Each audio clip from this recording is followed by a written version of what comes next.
And we're back with another banging episode with another special guest, a very, very good friend of mine. I could say a brother of mine now, to be fair. Man. Lewis, my guy, thank you for making it on the podcast, bro. Much appreciated. My pleasure, brother. So before we get into the episode, just a quick shout out to our sponsors. Kura beer, the best beer on the island. The blue one's the lager, the yellow one's the pale ale. Use Kaizai, 10% off all can orders online. 25% off with Kaizai code for a brewery tour. So if you want to see how the beer is made with a private chef and a big-ass brewery tour with amazing beer, 25% off Kaizai. All the links will be in the description to Kura beer. We're on Spotify, so if you want to listen to us while you're having a jog, while you're working, you know where to go. Indonesia's #1 podcast on Spotify, Kaizai. We post 1-minute clips on TikTok of the best conversations throughout each hour episode, so we can have some clip snippets of how everything goes. Keep an eye out for the digital magazine that's dropping soon, showcasing all the DJs, creative people in Bali. It's just going to be an overall amazing magazine. We also got lighters now. So if you want a Kaizai lighter, you know how to do it. Link in the description. Everything's out there. So, Mr. Lewis, how we doing, my guy? Good, man. Is that my signal to open the beer? Or what? that's your signal. Let's go for it, man. We're going to go for the you going for the lager? Yeah, I'm going to go for the pale ale. Okay. Kura, listen to this freshness. Boom. Cheers, my guy. Cheers, brother. Yeah. Enjoy. Nice. Perfect way to start off an episode. Nice. So, Mr. Lewis, just a quick recap, brief introduction of who you are. So the viewers, if they don't already know who you are, just a little recap of what you do, your career, who you are, what brought you to Bali. Yeah.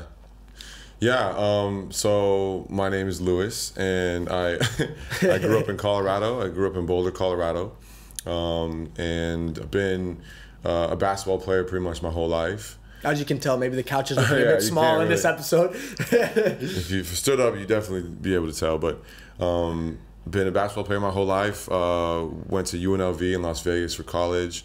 Then after that, I went to the NBA. I wasn't drafted, but I signed as a free agent to Philadelphia. 76ers. That was my first team, and then from there I had a 10-year career where I basically played for 10 different teams. It was quite the experience. Yeah, man. Quite a 10 teams journey, in 10 years. You know, we had some successful teams. The best team I was on was a team in Phoenix in 2010 that went to the Western Conference Finals. Nice. But yeah, I was blessed to play 10 years. I played for the Knicks and had some amazing experiences there, and just kind of lived my dream.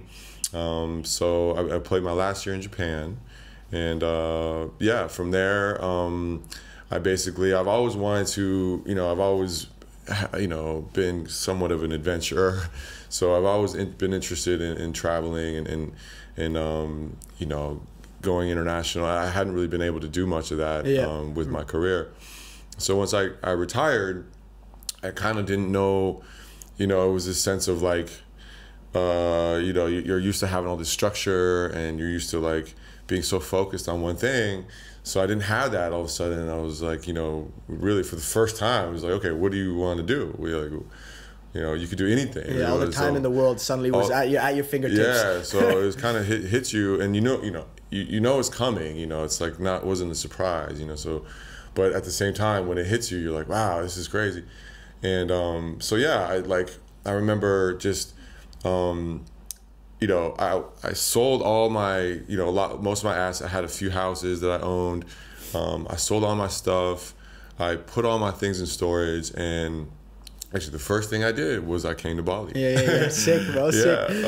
You know what's up. Yeah. You know what's up. When was that? When was the first time you arrived in Bali? That was in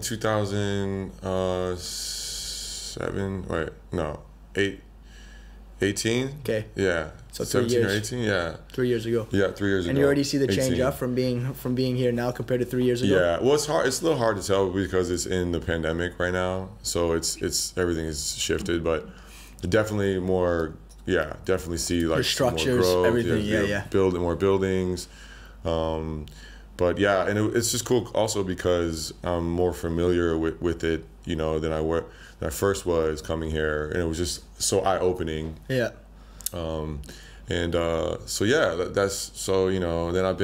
since then I've been doing a lot of traveling. Yeah, it's the best thing, man. Yeah. Especially like you said, after having that 10-year career and putting 110% in, because if you're doing professional sports, I'm sure, like, was that your dream from a young age or as a kid? Like, I wanted to become a basketball player, so yeah, 110% of your energy was dedicated into, like, I'm going to do this is what I want to be, and I'm going to be a professional basketball player, and you did it. So you didn't really have time, like you said, to think about other things. Yeah, it was. You know, I'm lucky because I do have a lot of other interests, but you know, like it takes up a lot of your focus, a lot of your energy. So it was really interesting as I transitioned out of that career to see kind of some of these other areas that I have interest in, see them really kind of grow. Yeah. Whereas before, you know, I was always kind of, you know, interested in them, but they were just there. But now that I had all this excess energy to provide, it was cool to really see some of these areas grow.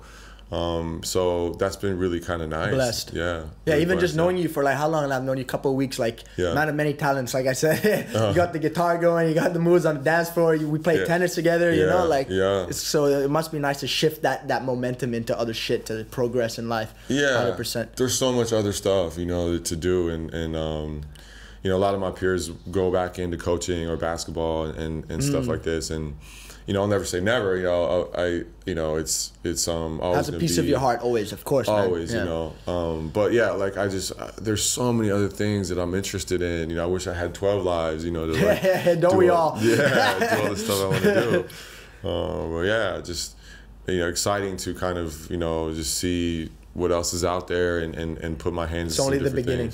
Yeah. It's only the beginning. No doubt. Out of the 10 teams you played for, what would you say was your favorite team to play on? Did you have one team where you're like, you know what, like I feel like I'm playing the best possible basketball in this team. I have the best possible relationship with my teammates, with my coach, and I really feel like I'm accessing that high level of performance. Sure. Yeah, a couple teams come to mind. You know, Phoenix. That Phoenix team was the best team I was on. Phoenix Suns. The Phoenix Suns in 2010. I was there 2 years. 2008 to 2010, and my second year we had the best team, and it was really special just because we had that bond. Like we just, I don't know, we had, you know, it was we had really good players. You know, we had Steve Nash and Amari Stoudemire was on that team. We had Grant Hill, Jason Richardson. All great fucking basketball players. Yeah, we had a really good second unit. I was part of that second unit. And that was kind of our, you know, one of our strong suits is that we had a really good second unit. Yeah, it was like Goran Dragic, myself, and Channing Frye, and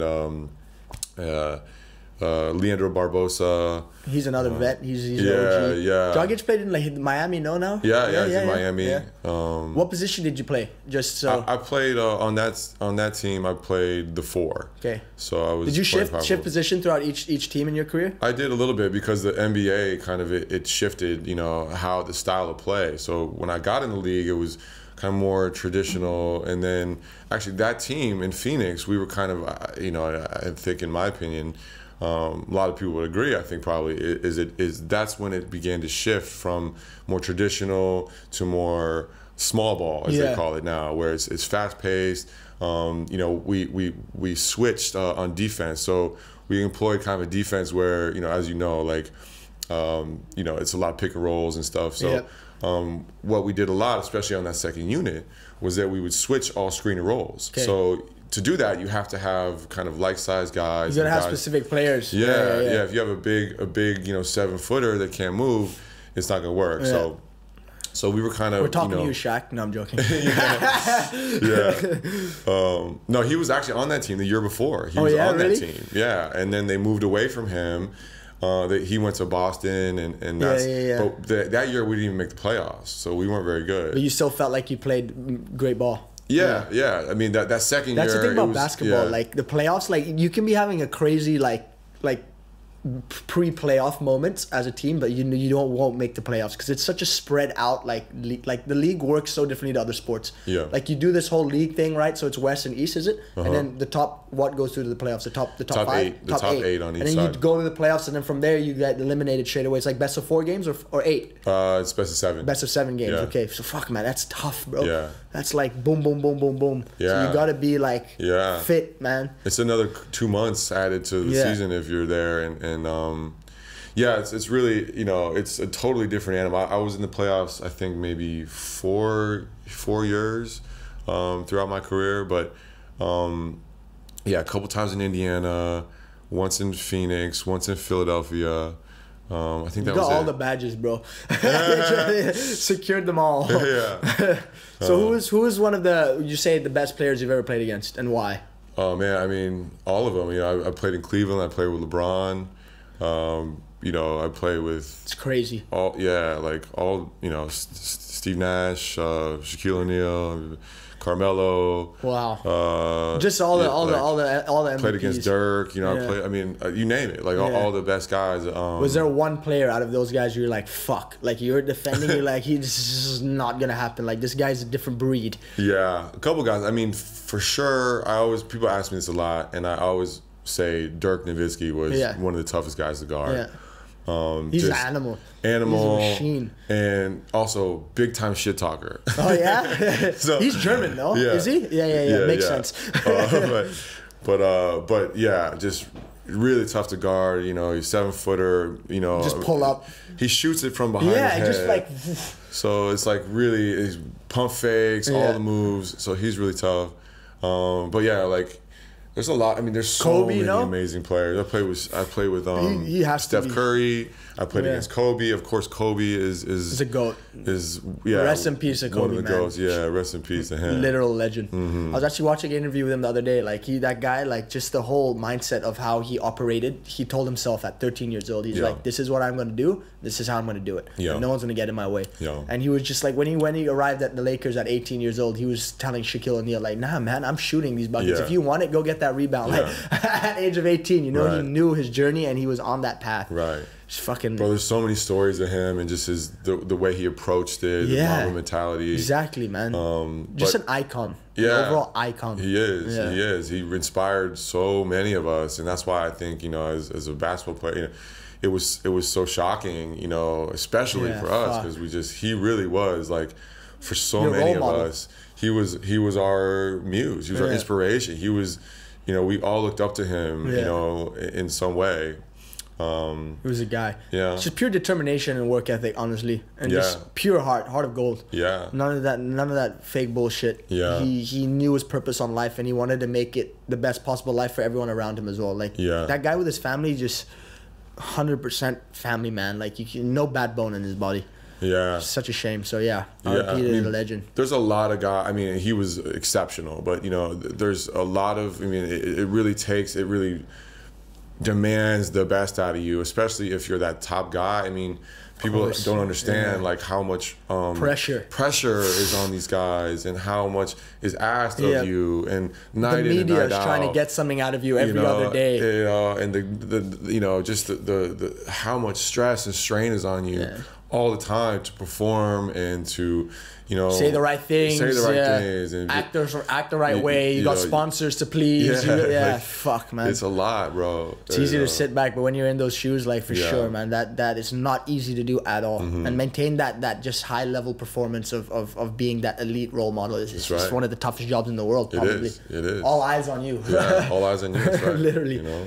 So while you were in the NBA, did you have, when you first arrived in, did you have like, let's say, a mentor figure or like a big brother, you'd say, that like kind of you connected with, that helped you guided you through the league in the beginning, that you could like look up to, and you're like, it's actually nice that this guy actually looks out for me? Yeah. You know what I mean? Because I feel like if Yeah. you go into the league for the first time, especially in the NBA, like that is the highest level sports in basketball in the whole world. Like there's no other league that competes with that.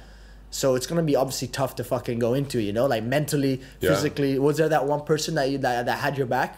Yeah, I mean, it was a challenge. You know, when I first actually my rookie year, I didn't get drafted, so I went into the DLeague. Okay.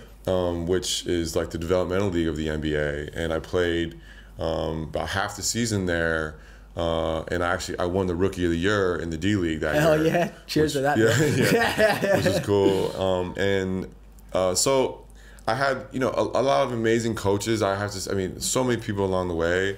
It's hard to like really pinpoint Say one person. One person. That's just good because, though. If you can't name one person, you got a lot. That's really I mean, good. I could name you, you know, 20 people really, but you know, for me, like I had a unique situation in that I was I moved around so much. Yeah, you weren't based in one place, so you get Every year I'm with a different team with different teammates. But yeah, like a lot of guys, you know, a lot of coaches. Steve Kerr was a big mentor. He was my he was my GM in Phoenix. He's a goat of a manager. You know, he's one of the all-time greats. Yeah. You know, I tell people he's one of the best people I met in that industry. He looks like a really nice guy though, like great guy. Great demeanor. Just very smart, very well spoken. Yeah. Very thoughtful, and so everything you want from a coach. Basically. Yeah. So I learned a lot from him. Shout out to Steve Kerr. Yeah, a lot of teammates, man. You know, Calvin Booth. I remember in Philadelphia, he kind of took me under his wing, and it was tough, bro. Like I'm not gonna tough fight, bro. I can imagine, man. I was getting beat up. You know, like Reggie Evans was like fucking me up. Like it's just like it was hard to get in there. Fuck with you as well. Yeah, they don't want you know. They don't want to. They see at that point it's their livelihood, and so they don't want to. You know, competitors. They're not trying to be nice to you. They're not trying to be like, oh, like here, come in for this play and like get some work. They're like, fuck you. Yeah. Like, get into my role of play. So 100%. Yeah. So, but. Yeah. It strengthens you, you know. It strengthens you. Of course it does. Yeah. It's all part of the journey. Yeah. It's all part of the journey, growing and learning from those little scenarios that take place. Makes you the player who you eventually are today. Did you say you could still run up some good hoops at the moment? Bro, no. Have you not? When was the last time you touched a basketball? It's been a while. I went and shot some balls up in Ubud at TT Batu maybe a month and a half ago, but I really don't play much basketball anymore. No, like we said, you're trying to get away from it. Yeah, 100%. Yeah. Took up a fucking half of your life, man.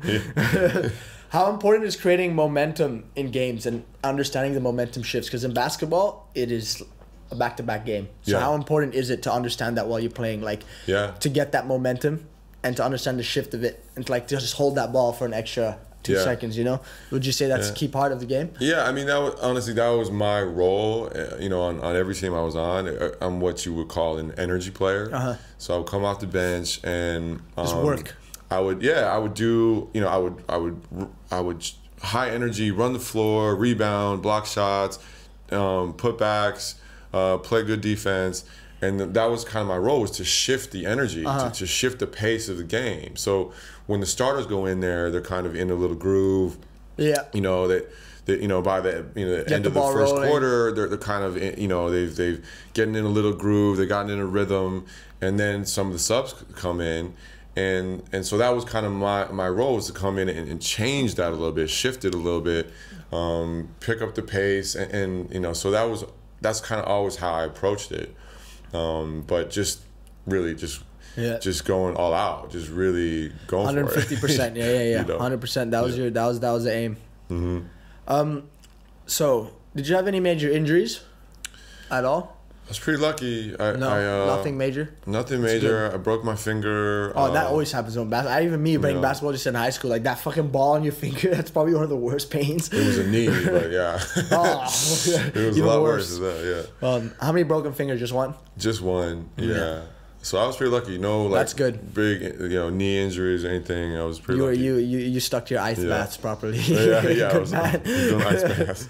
I was actually thinking as well, like, because I was watching a lot of Mike Tyson recently, and I don't know, his co-host is this guy who played in the NFL, big guy, white dude, very, very educational, and he was talking about, because he played in the NFL for like 10 years, and he was talking about like how the use of recreational marijuana is like actually like needs, like now it's a bit more lenient, but back then like it wasn't really like a thing to do, but like just how much it helped professional athletes within the community, and just like, especially in professional athletes, like you getting beat up, you're getting like, you know, worked to your absolute like top capacity, and like to go home, they're giving you all these like, I don't know, painkillers from the pharmacy and shit, and it would just fuck with your shit. And he was talking about like how recreational marijuana would just help you. And like a lot of the NBA, I was researching, like a lot of the players actually played like high.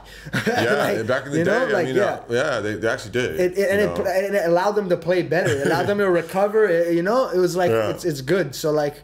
That's a thing I think they need to be more lenient on, for sure, especially with the whole state, like legalization of it in the States and everything.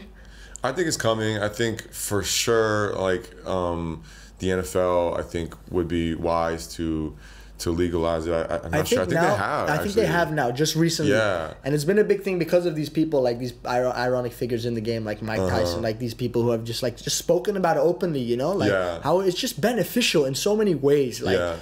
Because they would just dose them up with like I said, these painkillers, like opioids and all this shit, and just, that stuff just fucks with you, man. It slows you down. It doesn't make you the person you are. It makes you lethargic. Like it just numbs you for that certain amount of time before you need more of it. You know? Yeah, no doubt. Yeah, I mean, it's nice that it's become more kind of acceptable. Especially where you're from, man. In Denver, they got such a smart city. That's actually one of the cities I would actually love to fucking go to in the States. There's not a lot of places I would like to go in the States. Like I've been to LA before. It wasn't really my like.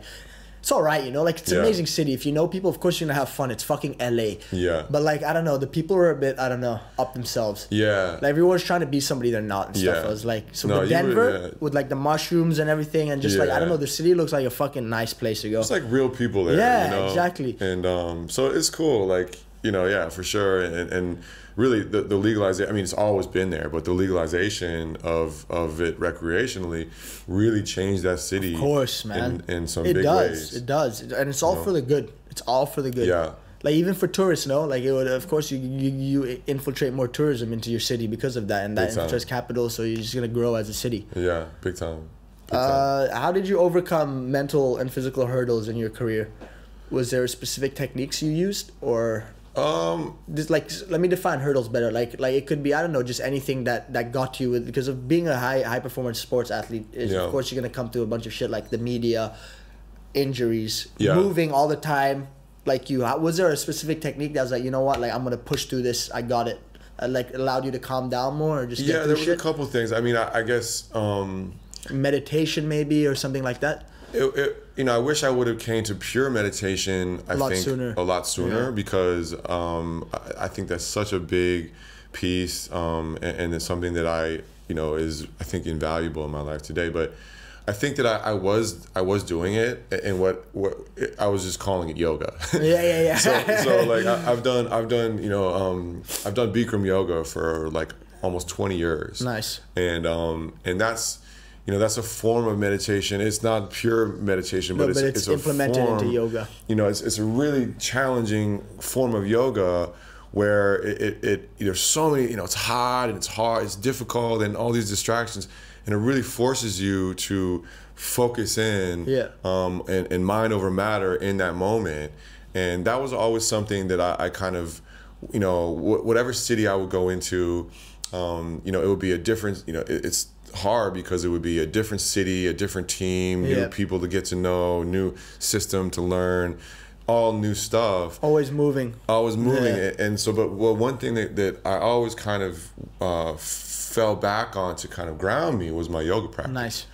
And so, and this is the beautiful thing about Bikram is that it's the same everywhere you go. So if I do it in Philly or if I do it in Orlando or, be the same, LA, it's the same 26 postures. Nice. So you that just mastered it. Did you say you mastered the 26 postures? No, definitely not. I mean, you're always learning, right? You're always learning. Nice. You're always getting better. You're always something to learn. But it's because it's the same, it really becomes your practice. And you really have something to compare it to.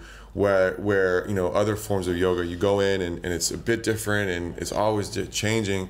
It's very personal because it's your practice. So you develop this relationship towards it that really with yourself as well. No, with yourself as well. And so I think that was one thing that really helped me kind of strengthen that inner side of me. Nice. To keep you stable and balanced and grounded. Yeah, that's always done that, and I think that's so important. It's a key.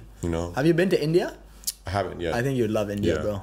You would really love it. You should go when you get the chance. I plan to. I want to go. Fucking amazing place. You need to go there. Like, it's just an eye opener. Like you just like going to Burning Man is, or like going to South America. And doing those like I don't know whole psychedelic shit. India and traveling around it. I was blessed that my mom brought me at a young age a couple of times. It's really really an amazing place. Just to see like how different the world works there. Like, because in India, you'll be arrived at the airport, you'll pull out, and someone will come to you with like, I don't know, one leg and a half and like an eye. Yeah. And, you know, and then you Yeah. drive 20 minutes on the road and you see someone in a Bentley, you know, Yeah, like yeah, it's yeah. just like, wow. Yeah, the whole spectrum of, and it's just like 110% always in the streets. There's people carrying shit, there's cows, there's motorbikes, it's crazy. It's an amazing city. And then you go to the desert where, you know, you race. I remember going to the desert one time and stayed at this like camp, and all these different villages from around like the area came through and they did camel racing. So you would like get set up in like these big tents in the middle of the desert, and you'd bet on what like village camel would win. Camels are fast, bro. And you know how fast camels are, bro? They're fucking rapid. I never knew that. I was they like, ride them? They ride the camels? They ride the camels and they race them. Damn. You bet, and they're fast, bro. Like, they're like horse speed fast. That's an interesting fact for you. Camels are fast if you didn't know that. So best moment of your career? Best moment? Best moment. Well, definitely, you know, I think, playing in Phoenix and doing that, but also at the end of my career, my last couple of years were in New York. So living it up in the Big Apple, baby. You know, That's we were not too playing bad. at Madison Square Garden, and when I joined the team, I was traded. I was playing for Cleveland, and I got traded in January, and they were basically they had already thrown in the towel for the season. So I'm starting. So I'm starting in Madison Square Garden for the New York Knicks. Yeah, for the New York Knicks for 30, 40 games. Wow. And it was just like, and I was playing a lot. I was playing at the end of games. You know, usually like I'm a reserve player, so I'm going in, but I'm not playing at the end of games. But you know, as an athlete, as a basketball player, you always want to play at the end of the game, right? Yeah. So it was really cool, kind of at the end of my career, to have that opportunity and to do that. And you know, we weren't great, but me and some other guys, Langston Galloway, who now plays, a great guy. He plays for Detroit now. We joined the team, you know, as just kind of, you know, additions, but guys that were kind of unsung. Langston wasn't drafted. Lance Thomas too. We all joined that team, and we kind of we changed it a little bit. Yeah, because that's what I mean. When you get these, like, I don't know, unorthodox players in, and there's a couple of you where you feel comfortable around, you get that vibe going. Anything's possible in sports. Yeah. And it was just I think none of us were drafted. Yeah, I don't think any of us were drafted. You had something in common, you know. You're like, fuck it, what do we have to lose? We're just hungry. Let's show them what's up. Worked, and, you know, and that changed things, and especially in New York, people loved that. So that was a really cool moment in my career. That's just that feeling you had, you know, like that euphoric feeling. You're like, no. The energy was flowing. Even when we were losing, I was just like, you were having fun. We were having fun. That's all that matters. It just felt good to be able to contribute and play and nice. You know, like just doing it in Madison Square Garden. Yeah, that's living in the city. It was cool. That's man. crazy. Yeah. So, 3 pieces of advice for any athlete growing up in the States right now who wants to get into basketball or wants to become a sporting athlete. You've obviously went through the journey. Yeah. Just 3 pieces of advice you would give to that young person out there who's trying to accomplish their dreams in a sporting realm. Yeah, I mean, I think just you gotta love it, man. You gotta love the game. You gotta love it, bro. And so like that's it. That's the only advice I can give. No, 100%. You gotta love it, and then it has to be your passion. That's the only dedication. Thing. If you love it, then everything else will come with it. The work hard, the obsession with it, the nonstop, that everything else will come. You gotta fucking love it. You gotta fucking love it. Yeah, 100%, man. Yeah. Kobe said the exact same thing. Yeah, you have to love it, and it all comes with it. Your dream team. So if you could have five starting players, you're part of them. Man. 4 others you can play with. I'm part of it. You're part of it, bro. You gotta be part of it. You're in it. Okay. You're in it. Okay. And you have to play with 4 other players. Say like at the All-Star game or something like that. Who are you picking for your team? Man, this is tough. Okay, well, I mean, gotta put the bean in there, Kobe. Yeah. I'm gonna put Steve Nash in there because we were teammates. He's incredible, 2-time He's a MVP. crazy point guard, Steve Nash. You know, God, who else? 2 more, man. One of my favorite guys to play with was Stack, Amari Stoudemire. Amazing guy, super funny, but he was like incredible too. I would put him in there. Missing one more. Okay, so God, who else, man? Let me see. I'll tell you mine, and we'll go against each other. Wow, there's the so final many, pick, baby. there's so many good players. I mean, I could go with You the can go with obvious. anything. It's yeah. Yeah, There's not one right answer, bro. Don't worry. I'm gonna go with my guy, Bobby Jones. All Not right. many people know who this guy is. I don't know who he is perfectly. But he played, I think, for like 3 years, more teams than I played for. Damn. he ultimate journeyman. We were rookies in Philadelphia together. Sick. So your boy, you're going with your boy. Just because he's my guy. Respect. All right, me now. All right? It's me on the team and 4 others. I think I got to go with. I think Giannis has to be in there. That guy he is a Greek god. That guy's a specimen. Yeah. I got to go Giannis.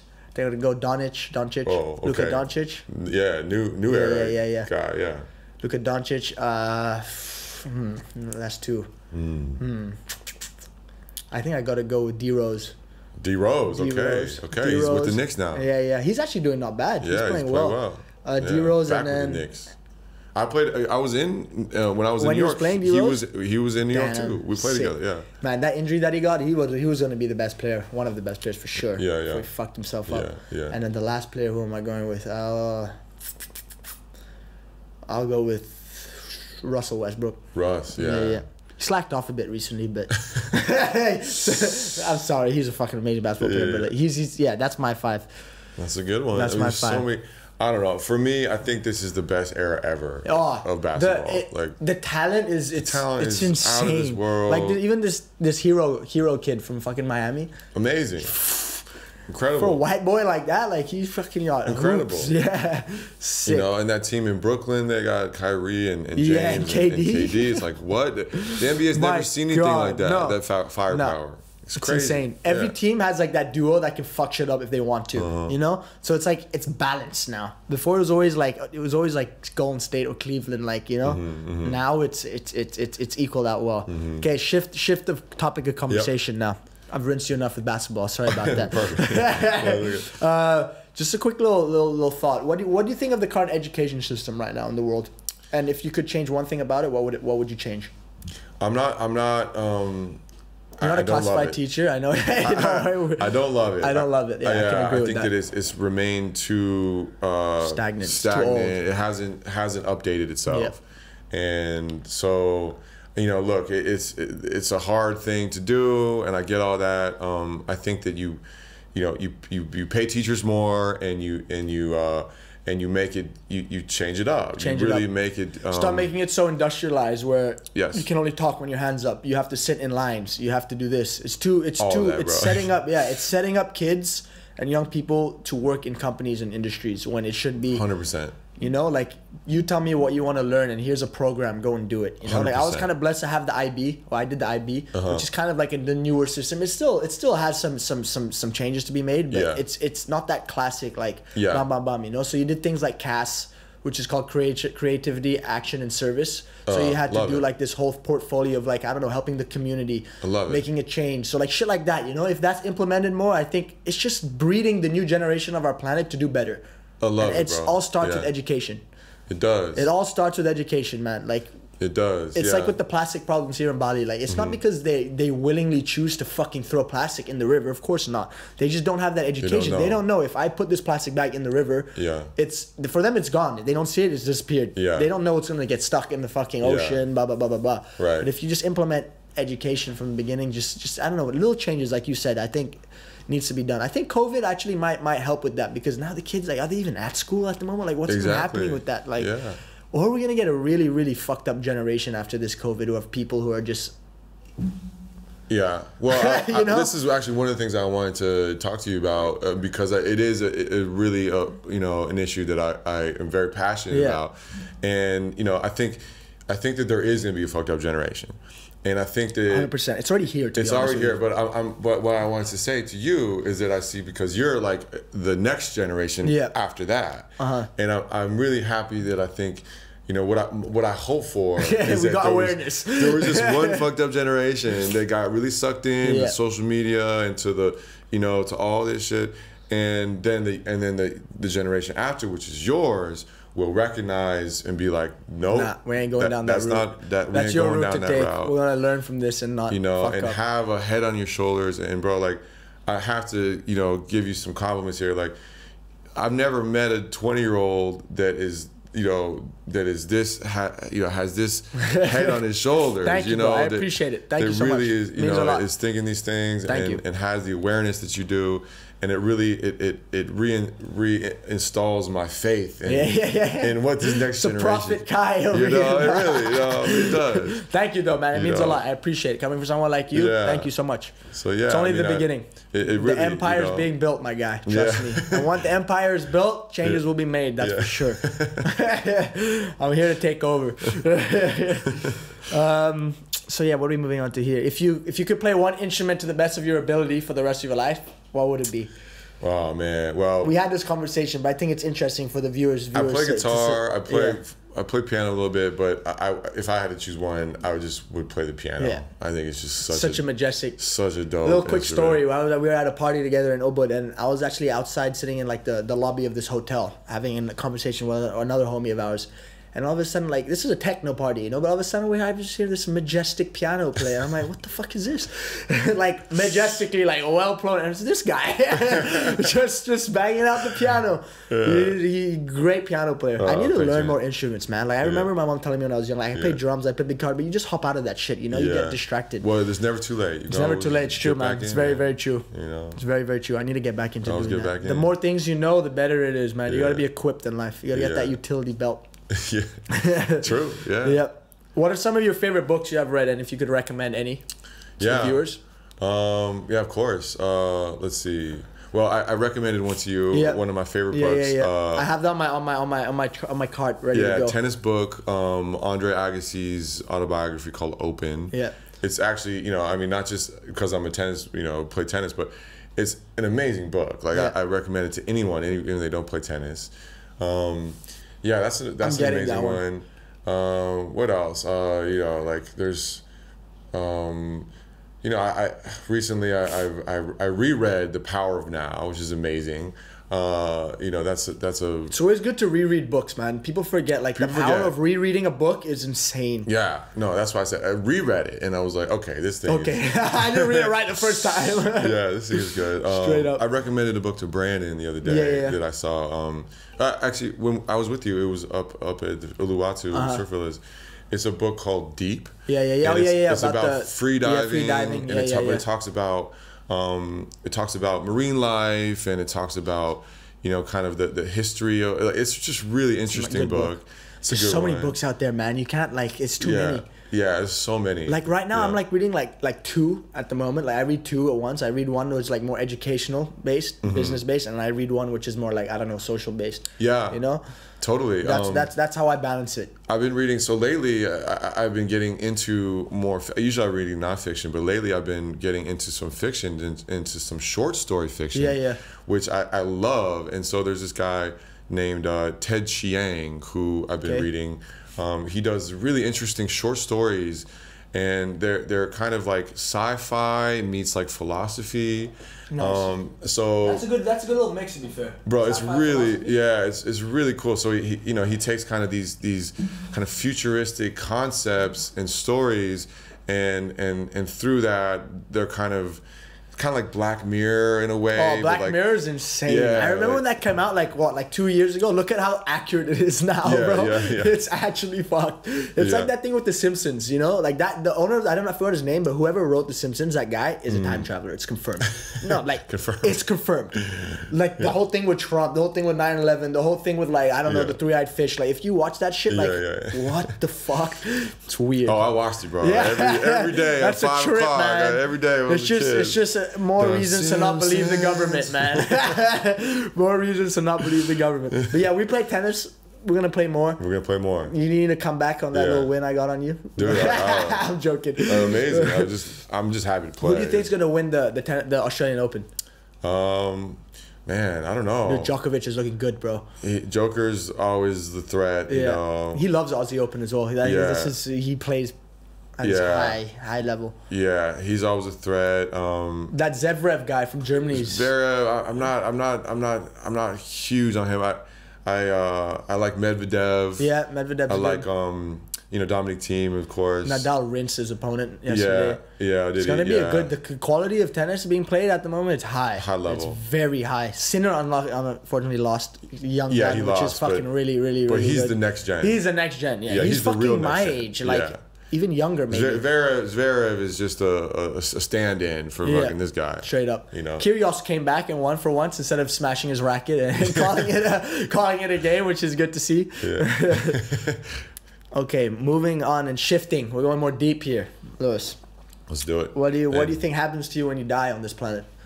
Wow. That's a momentum shift. Wow. Oh, okay. This is your personal belief. Yeah. It can be reincarnation. It can be whatever you. What do you believe? Man, I don't know. I think you don't have to have a belief, but just what's up there in your head. Yeah, I kind of feel like we're all just the physical manifestation of this energy. 100%. You saying that is literally just saying what I read the other day. Sorry to interrupt, but is just want to say like life is a manifestation of where you invest your energy. Yeah, so true. That is exactly what it is. And it's it's the energy that from your dad and your mom that put their energy into you. Yeah, exactly. That lives in you now. As well as genetics as well. And it's genetics. It's genetics as well. But so I think that we just when you die we put down the physical part and we just our soul goes into another realm. I believe that as well. And I do believe it's kind of influenced by what you do though while you are alive in your physical form. Yeah. Like if you are going down positive lanes instead of negative lanes, that will influence, I don't know, I say a better later journey. Yeah, I hope so. I just feel like this is stage 1. That's how I feel. Yeah. This is like we're like this. This is us compared to like everything else. Life. I just think it's this gift. The more I think about it, DMT really helps you realize that. that shows you we are nothing. Have you done it before? I have. Yeah. Where was your DMT journey? I've done ayahuasca about 5 years ago. In South America? In Peru? Yeah. Was it a life-changing experience? It certainly was. It was life-changing, and did you break through?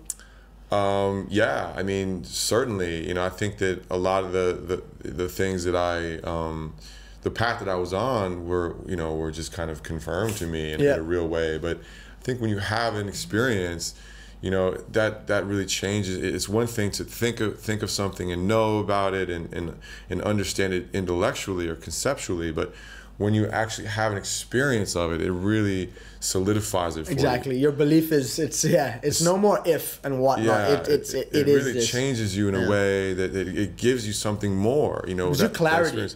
Clarity. And just more knowledge. Like when they bust this bad boy open. Yep. One of the things analogy I say is like, there can be a guy, there can be someone that knows everything you can know about sailing, right? He's read every book. He's learned from he's been taught and he's watched every YouTube video. Yeah. You can know everything there is to know about sailing, but until you actually get out on that ocean and put them sails up, you don't know shit. You're leaving something on the table. It's all theory. It's all theory until you actually get there and you experience, and then you're like, oh. And then experience comes through action. Experience, doing and that's where the ultimate knowledge lies, is in doing. In the experience and doing. 100% memories. Doing. That's why I think it's so important to do. Like so many of us, we love to think about what it would be like if I did this, or should I do this, or am I going to do this? But just doing it, man. Nike, just do it. Just do it. It's like the best fucking tagline ever of all time. Yeah. Just do it. Just do it. Don't overthink shit. And if you fuck up and you fail, good. Failure is a fucking lesson. You want to fail in life. Although you can't win all the time. You're not gonna be able to win as good as you win without fucking failing. I'm sorry. That's just the truth. Like it just is that. There is no failure. It's just learning. A lesson, exactly. There is no failure. That's it. Failure is learning, and that's something like I got into just a year ago, like to actually get that implanted in my head. Like failure is learning. Yeah. And it's good for you.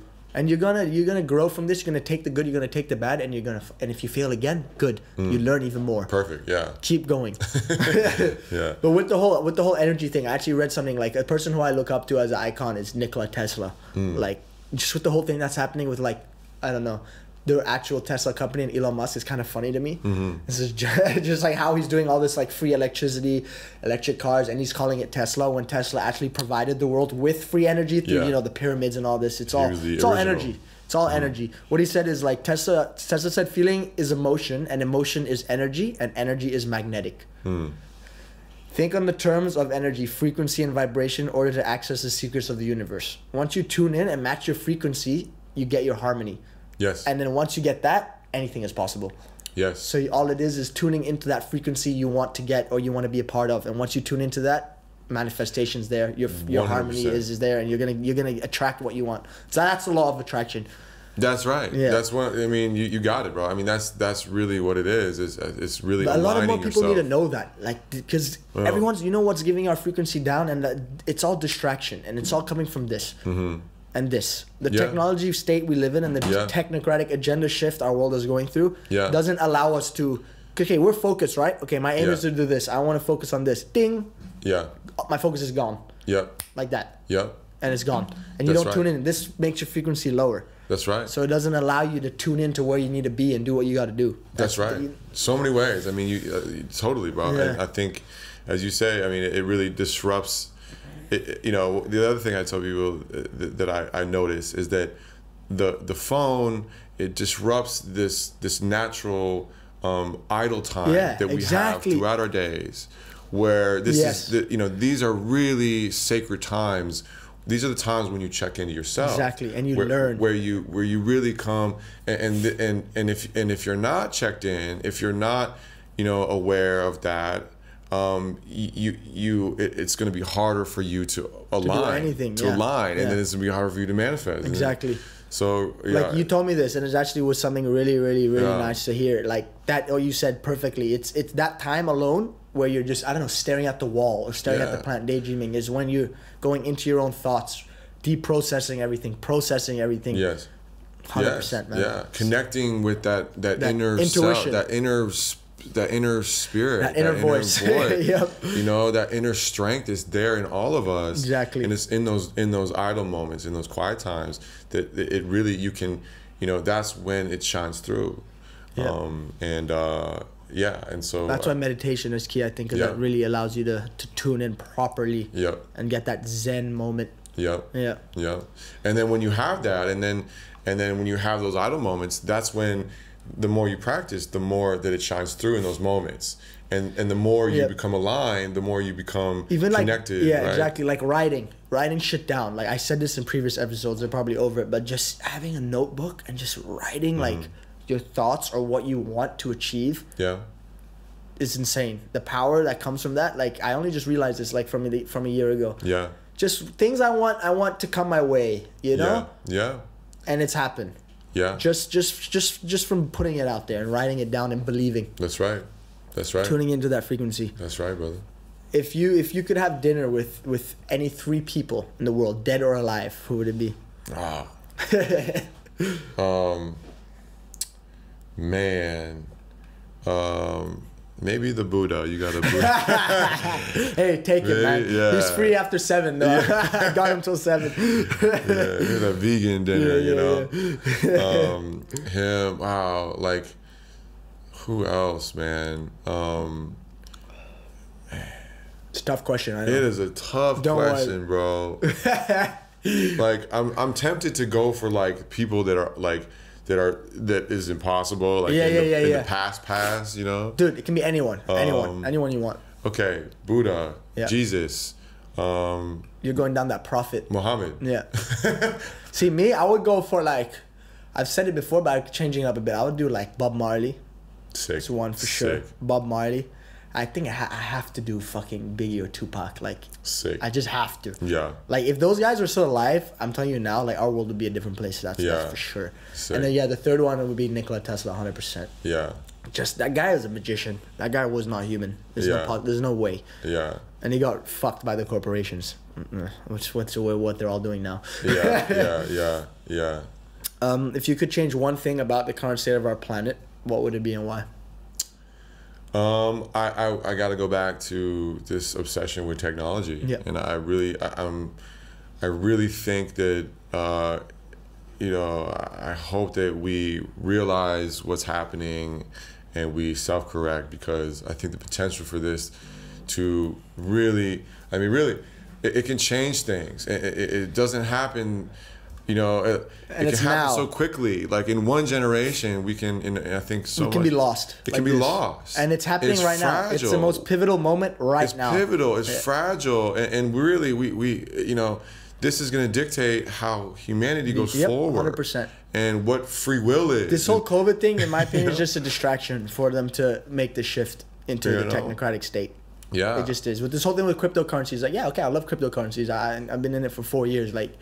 But it's all like a distraction. Yeah. Like with what Elon Musk is doing now, it's all just to get you digitalized. Like I'm not gonna be surprised if the next time we can travel properly, freely, we're gonna have a fucking digital passport. Sure. Or some chip. Like sure. It ain't gonna be here's my passport stamp. I tell you that right now. Sure. It's not gonna be that. And I don't want to be too critical of it, because I obviously I who think are we to say? It's an amazing tool, like the internet, and I've learned so much on the internet. It's an amazing tool if you use it in the right way. Yeah, exactly. But I think that what's happening is that it's being used in the wrong way. It's balanced, a lot of times. And so I hope that we correct our relationship to it, and we have a more healthy relationship with it. A more healthy, more respectful one. Yeah. For sure.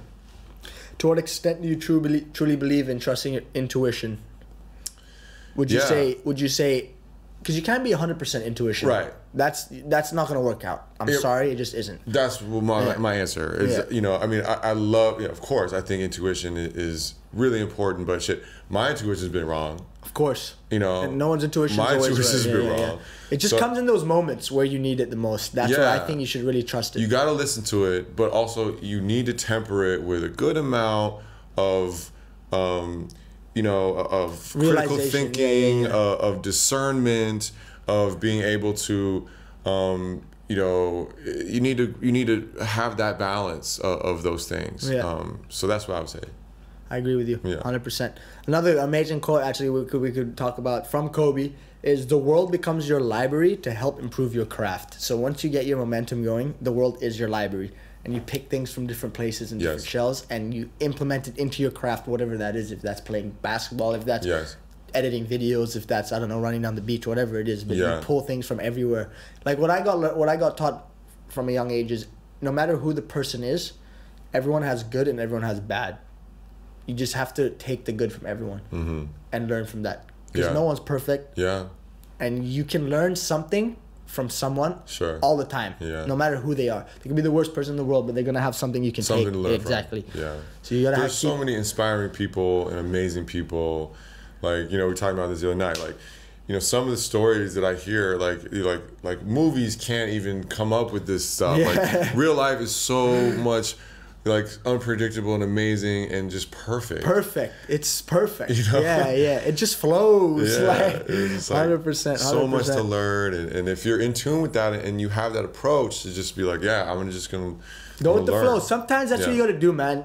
You can't always be in control in this life. You have to put your hands up sometimes, like see, the universe will guide you. 100%. It will. It will. As long as you have the right beliefs and the right thought process, and you do the right thing and you do karma properly, it will guide you in the places you need to be. Bro, how did you get this smart? You're only 20. Like, who told you these answers? Did you? Are you cheating? I don't know, man.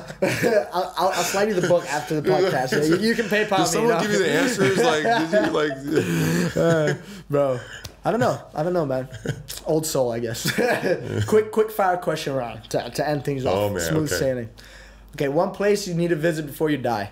I'll answer them with you. India. Nice. Me, Machu Picchu. I've been. It's sick. Yeah? It's sick. I need to go to Machu Picchu. I've always wanted to go. Yeah. One thing you need to do before you die. Ooh. I need to think about this. I kind of don't want to, but I kind of do. Skydive. Dude, you read my mind, bro. I was literally gonna say skydiving. I don't know, bro. I want to do it. I don't know. I remember watching Will Smith. He's like, you'll understand when fear is nothing. Like fear is just an illusion when you go skydiving. Yeah. Yeah, really? Oh, wow. He said, like, fear is an illusion. It doesn't exist. Yeah. Like, it's just made up from your, wherever it comes from. But once you go skydiving, you realize it's jack shit. Wow. Like, it's nothing. We'll go skydiving together. Let's do it. Couple Kuras and skydiving. Definitely not in Bali, though. That's not trustworthy. One thing you do daily. Oh, wow. One thing I do daily. I try to meditate every day. It's not. I can't say. I'm trying to get into that too. You know, daily. It's hard though, man. Yeah, but that's one thing I'm really trying. I'd say read. Do every day. Read every day. Sports when as I'm well. Sports when I'm I try to do art every day. You know, it's hard when you're moving around and stuff. But you know, I think these practices are really really important. You know. Okay. One thing to do weekly. Weekly. Do your laundry, man. Good answer. In Bali, you don't really need to do that, bro. It's kind of a blessing. That's it's another. Amazing. Come to Bali, you don't need to do your laundry. Borders are open now. Come back. One thing you always wanted to learn, you haven't learned yet. Ooh, one thing I always wanted to learn. I say more languages. Yeah. Languages are good. I'm learning Spanish. I got pretty far. Donde está la leche, bro? Donde está la leche? It's a little inside joke. Yeah. Languages are good. But when I was a kid, I was obsessed with airplanes. So learning how to fly an airplane would be really fun. Honestly, I've heard my cousin can fly. He's certified to fly a plane. He says it's not actually that hard to do. Like it's just takeoff and landing. Yeah. What is human operated. Everything else you're sweet. Yeah. Put that autopilot on. But if you fuck up, that's the problem there. Airplanes, eesh.